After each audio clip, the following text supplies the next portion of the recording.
Hello guys, আসসালামু আলাইকুম। আর সবাই ভালো আছে? তো আপনাদেরকে বলেছিলাম আমি যে বগুড়ায় আমি অনেক স্পোর্টের নিউ ব্লগ নিয়ে আসব।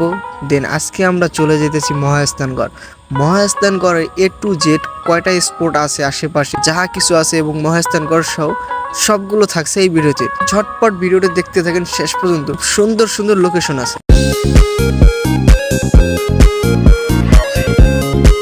সর্বপ্রথম আমরা এখন গোবিন্দ ভিটায় প্রবেশ করব। গোবিন্দ ভিটায় প্রবেশ করতে মাত্র 10 টাকা লাগে টিকিট। ঢুকলে আপনি দেখতে পারবেন খুব সুন্দর একটি এরিয়া নিয়ে দেওয়া আছে এবং কি খুব সুন্দর মাটি দিয়ে উঁচা করা। আসলে এটার পিছনে অনেক রহস্য আছে। দেন আমি বলতে থাকবো, আগে পুরো স্পটটা ঘুরে ঘুরে দেখেন যে কত সুন্দর লাগতেছে।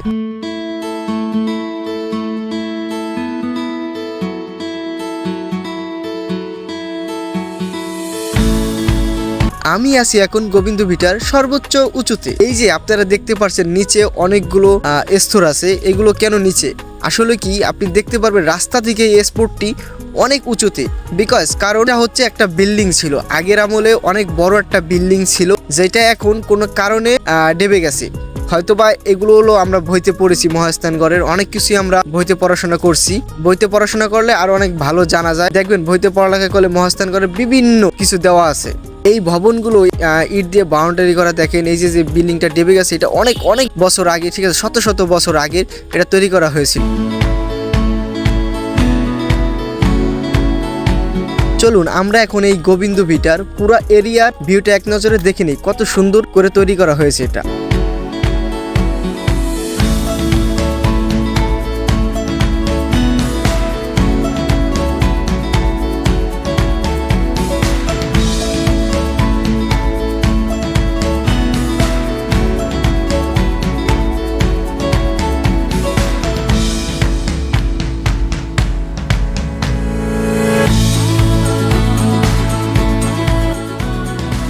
গাইস, আমরা এখন চলে আসলাম মহাস্থানগড়ের পাশে সেই ঐতিহাসিক 2.5 বছর আগে একটি জায়গা। চলুন দেখা যাক এখানে কি কি আছে, কি কি রয়েছে। আর হ্যাঁ, এখানে প্রবেশ করতে আপনার মাত্র 30 টাকা লাগবে।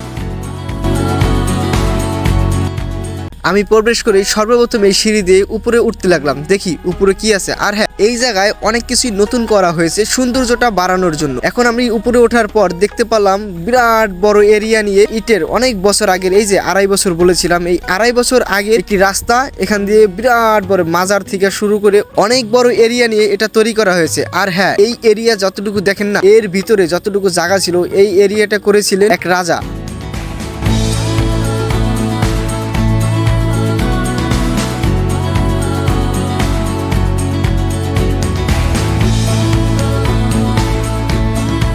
গাইস, এখন যে ফুটেজগুলো দেখতেছে এগুলো আসলে তৈরি করা হয়েছে, এগুলো আগে ছিল না।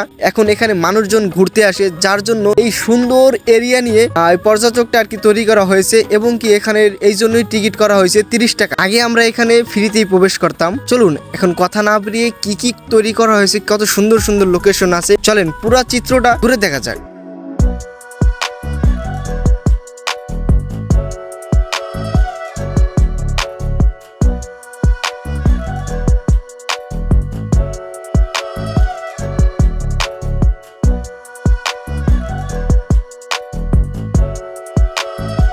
আর হ্যাঁ গাইস, আপনি এখানে প্রবেশ করলে দেখবেন প্রচুর পরিমাণ গাছপালা লাগানো হয়েছে। এখানে আপনি চাইলে নিজেদের মতো টাইম পাস করার জন্য এখানে এসে ঘুরতে পারেন। এখানে আসলে আপনার মনটা অনেক সুন্দর ভালো হয়ে যাবে। অনেক বাতাস, অনেক ছায়া, আর বিভিন্ন ধরনের গাছ লাগানো আছে, আর বিভিন্ন ধরনের ডিজাইন করা আছে।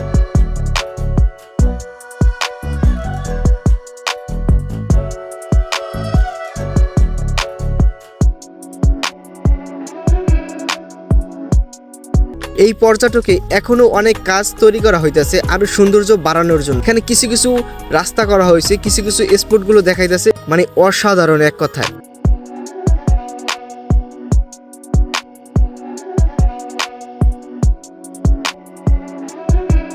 আমরা প্রতিটি স্পটে যাইতেছি এবং আমরা ফটোশুটও করতেছি। এখানে কিছু ফটোশুট করে নিলাম। আর হ্যাঁ, জায়গাটা কিন্তু আসলে অসাধারণ। এখানে বিভিন্ন জেলার থেকে, বিভিন্ন বিভাগ থেকে এখানে মানুষজন ঘুরতে আসে।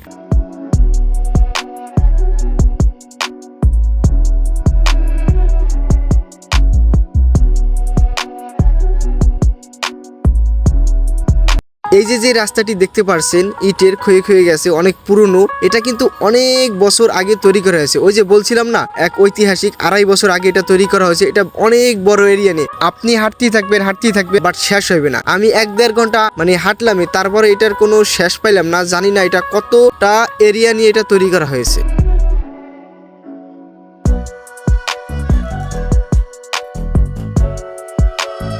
গাইস, আপনি যদি এখানে আসেন আরেকটা সুন্দর জিনিস উপভোগ করতে পারবেন, সেটা হচ্ছে এখানে প্রচুর পরিমাণ কাঠবিড়াল দেখতে পাবেন।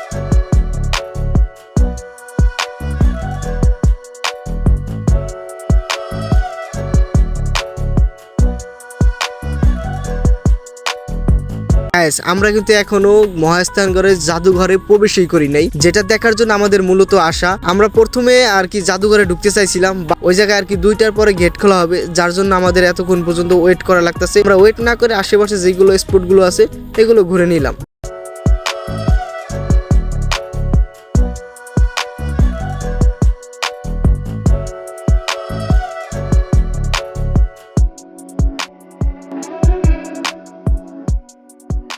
দেখেন গাইস, কত সুন্দর একটি পর্যটক তৈরি করা হয়েছে।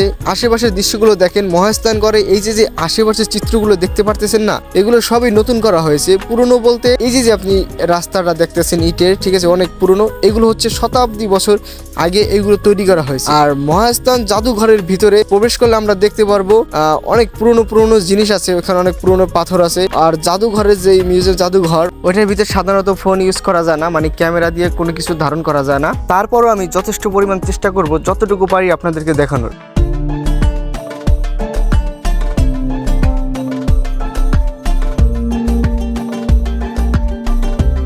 গাইস, ফাইনালি আমি এখন চলে আসছি মহাস্থান জাদুঘর। প্রথমত আমি গেটের সামনে থেকে টিকিট কেটে নিলাম। এখানে প্রবেশ করতে হলে আপনার এখানেও 30 টাকা লাগবে টিকিট কাটতে।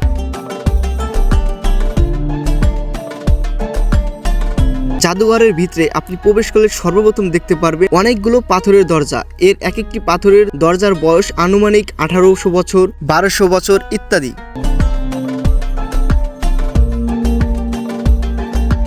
আপনি জাদুঘরের ভিতরে প্রবেশ করার আগে দেখতে পারবেন চতুর্থ সাইড দিয়ে কত সুন্দর ঘাসের গাছপালা আছে এবং কি কত সুন্দর সুন্দর ডিজাইন করে রেখেছে। প্রথমত আমরা এখন প্রতিটা স্পটে ঘুরবো এবং কি আমরা সুন্দর সুন্দর প্লেস দেখে আমরা কিছু ফটোশুট করে নেব। গাইস, আপনারাও এক নজরে ফুল ভিউটা একটু দেখতে থাকেন, কতটা সুন্দর করা হয়েছে। এই মহাস্থানগড়ের জাদুঘরটা কিন্তু অনেক বড় এরিয়া নিয়ে করা হয়েছে। আপনি যদি এটা পুরোটা ঘোরেন দেখবেন কিছু ভবন আছে। এই ভবনগুলো মূলত আর কি এখানে যারা গার্ড দেন, সেনাবাহিনী থেকে শুরু করে বিজিবি যারা আছে তারা আর কি এখানে থাকেন।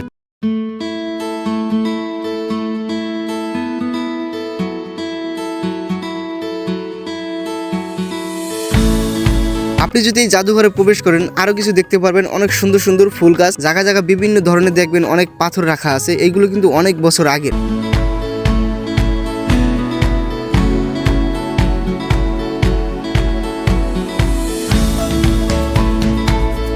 এই মহাস্থান জাদুঘরে ঢুকে আমাদের একটি শৈশবের কথা মনে পড়ে গেল। এই যে দোলনা, ঠিক আছে, এখানে দোলনা রাখা হয়েছে। বাচ্চারা বলেন, বয়স্করা বলেন, যারাই হোক না কেন এই দোলনায় চড়তে পারবেন। তো আমরা অনেকটা ক্লান্ত হয়ে গেছিলাম, অনেক রৌদ্র ছিল, যার কারণে আমরা একটু বিশ্রাম করে নিলাম, মানে দোলনায় আর কি দোলনা খেলাম।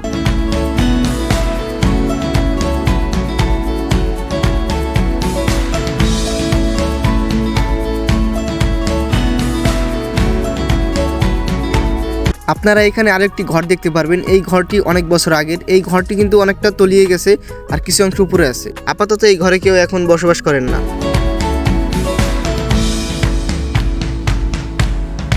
আমরা অনেকটা রেস্ট করার পর এখন জাদুঘরের ভিতরে প্রবেশ করব। তার আগে এখানে যে সুন্দর সুন্দর ফুল ছিল, এই ফুলের সুবাসগুলো আমরা নিতেছিলাম, খুব সুন্দর। আপনারাও দেখতে থাকেন, এখানে কত সুন্দর ফুল গাছ লাগানো হয়েছে, গোলাপ ফুল, জবা ফুল, তারপরে সূর্যমুখী ফুল, আরো বিভিন্ন, আমি আর কি এত নামও বলতে পারি না।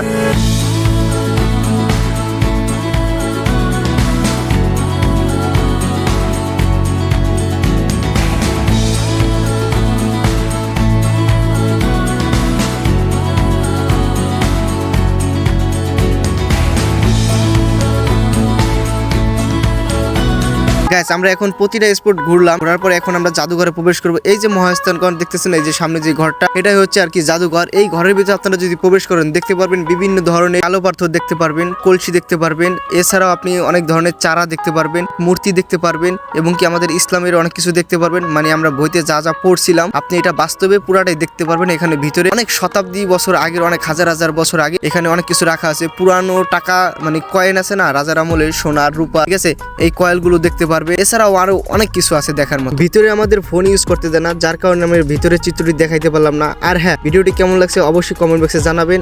আর সামনে আমার নেক্সট খুব সুন্দর বগুড়া শহরেরই আরেকটি ব্লগ আসতে আছে, তো সঙ্গেই থাকুন। আসসালামু আলাইকুম।